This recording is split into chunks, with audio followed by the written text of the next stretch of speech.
आप देख रहे हैं न्यूज फर्स्ट नेटवर्क, आपके साथ आपकी आवाज। खबर आ रही है दमन दीव से, जहां पर सांसद उमेश पटेल को गणतंत्र दिवस के समारोह में निमंत्रण नहीं देने से उनकी भारी नाराजगी सामने आई। उन्होंने बताया कि गणतंत्र दिवस के पावन पर्व पर भारतीय संविधान अमल में आया था और इस पावन पर्व पर दमन और दीव प्रशासन संविधान का खून कर रहा है। उन्हें आमंत्रित न करके पूरे प्रदेश को अपमानित किया गया है।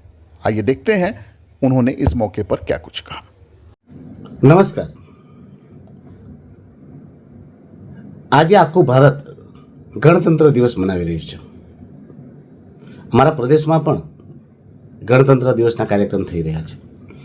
આજે અમારા દમણમાં પણ આ ગણતંત્ર દિવસની ઉજવણીનો કાર્યક્રમ થઈ રહ્યો હતો, પરંતુ દુઃખ અને વેદના સાથે કહેવા માંગુ છું કે આજના દમણમાં થયેલા પ્રશાસનિક કાર્યક્રમમાં મને સાંસદ તરીકે કોઈપણ પ્રકારનું આમંત્રણ આપવામાં નહીં આવ્યું, મને કોઈપણ પ્રકારે જાણકારી પણ આપવામાં ન આવી। આગાડી પણ થયું હતું, આજે પણ થયું, એટલે મેં ત્યાં પ્રોગ્રામમાં જઈને પ્રશાસનિક અધિકારીઓને પૂછ્યું કે શા માટે સાંસદને એટલે કે મને બોલાવવામાં નહીં આવ્યું। મને કોઈ ઇન્વિટેશન આપ્યું હોય એવી તમારા પાસે કોઈ જાણકારી હોય તો મને બતાવો। તો ત્યાં પ્રિયાંશુ કરીને જે અધિકારી છે તેણે મને કીધું કે આ તો સર્ક્યુલર જનરલ સર્ક્યુલર છે, બધાને બોલાવેલા છે, એમાં પર્ટિક્યુલર વ્યક્તિને બોલાવવાની અને ઇન્વિટેશન આપવાની કોઈ જરૂર નથી હોતી। તો હું પ્રજાતંત્રમાં લોકતંત્રમાં કામ કરતા અધિકારીઓને અને પ્રશાસક પ્રફુલ્લ પટેલજીને પૂછવા માંગુ છું, શું આ લોકતંત્ર છે, આ રાજતંત્ર છે, હા આ પ્રજાતંત્ર છે, લોકશાહી છે, જ્યાં જનતાના પ્રતિનિધિને ઇન્વિટેશન તક અપાતું નથી। ના જે કયો દિવસ છે ગણતંત્ર દિવસ શા માટે મનાવવામાં આવે છે? આજે ભારતનું સંવિધાન અમલમાં આવ્યું હતું।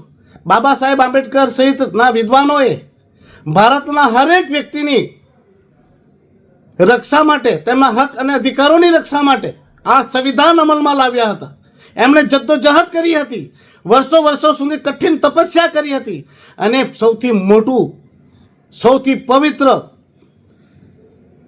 સંવિધાન ભારતને ભેટમાં આપ્યું હતું। એની પરિકલ્પના શું હતી? પ્રજાનું, પ્રજા માટે, પ્રજા દ્વારા ચાલતું શાસન, પ્રજાતંત્ર, લોકતંત્ર।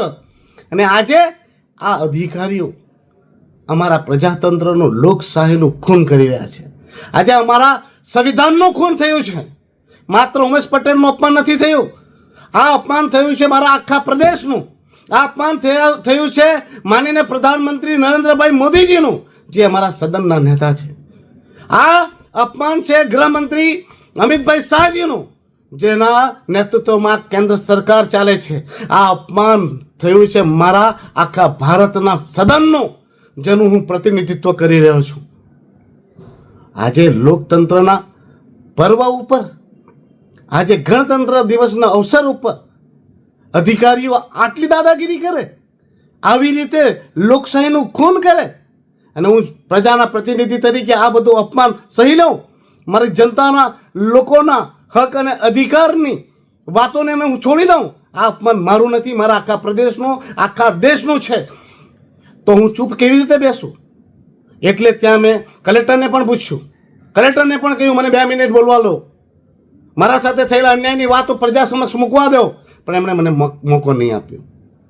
જેથી મેં ત્યાં રાષ્ટ્રગાનને અને રાષ્ટ્રના પ્રતીકને ત્યાં સન્માન કર્યું, સેલ્યુટ કરી, અને તે કાર્યક્રમમાં પૂર્ણ થતાં કલેક્ટરને કહીને આવ્યો છું કે તમે મને બોલવા નથી દીધો, મારું અપમાન થયું છે, પ્રદેશનું અપમાન થયું છે, સદનનું અપમાન થયું છે।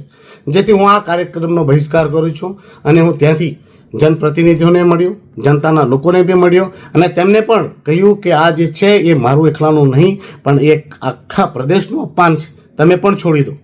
અને હું તમારા સમક્ષ જ આ કાર્યક્રમનો બહિષ્કાર કરી આ સ્થળ છોડી રહ્યો છું।